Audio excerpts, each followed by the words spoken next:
Ayan everyone, finally narito na po kami ngayon sa bahay and narito na po yung grocery ng kapatid ko para doon sa kanyang boarding house. Kasi di ba, sobrang hirap kapag walang grocery sa boarding house. Grabe guys, sobrang gastos. Bibili ka ng ulam. Kaya, nung first week niya guys, ang dami kasing dala, puro mga gamit, tapos mga damit. Kaya,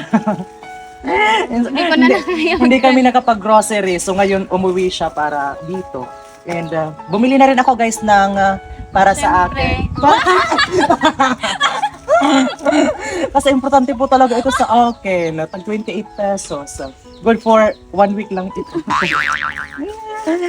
Ayan, so meron siya ditong mga importanteng ulam, kagaya ng mga pangmadalian ba. Pero actually, this is not,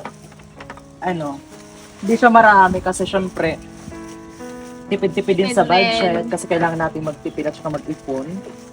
And may toothbrush dito guys. At syempre, hindi pwedeng mawala yung inside na kape, Milo na lang at saka gatas inside.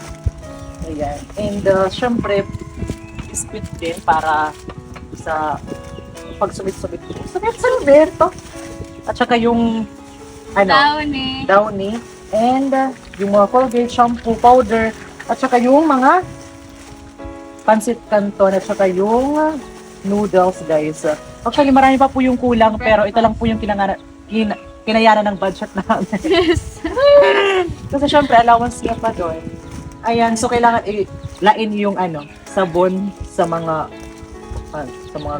ganito. Kasi bawal siya guys.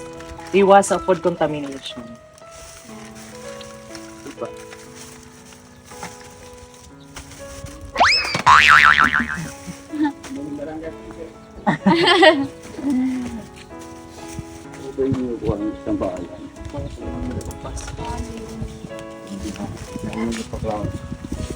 Tuloy yun.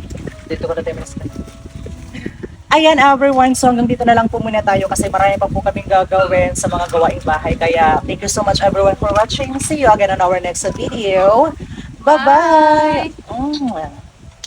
You save everyone, but who saves you? You care for everyone, but who's there to willingly be there for you? You forgive those toxic ones, but do you think they care about you? You love people so much that you can't even give back to yourself. Why do you always prioritize the world more than yourself? Why are you so kind? You have gone through so much, yet here you are, being the sweetest and the kindest person ever. And I'm so thankful that you exist.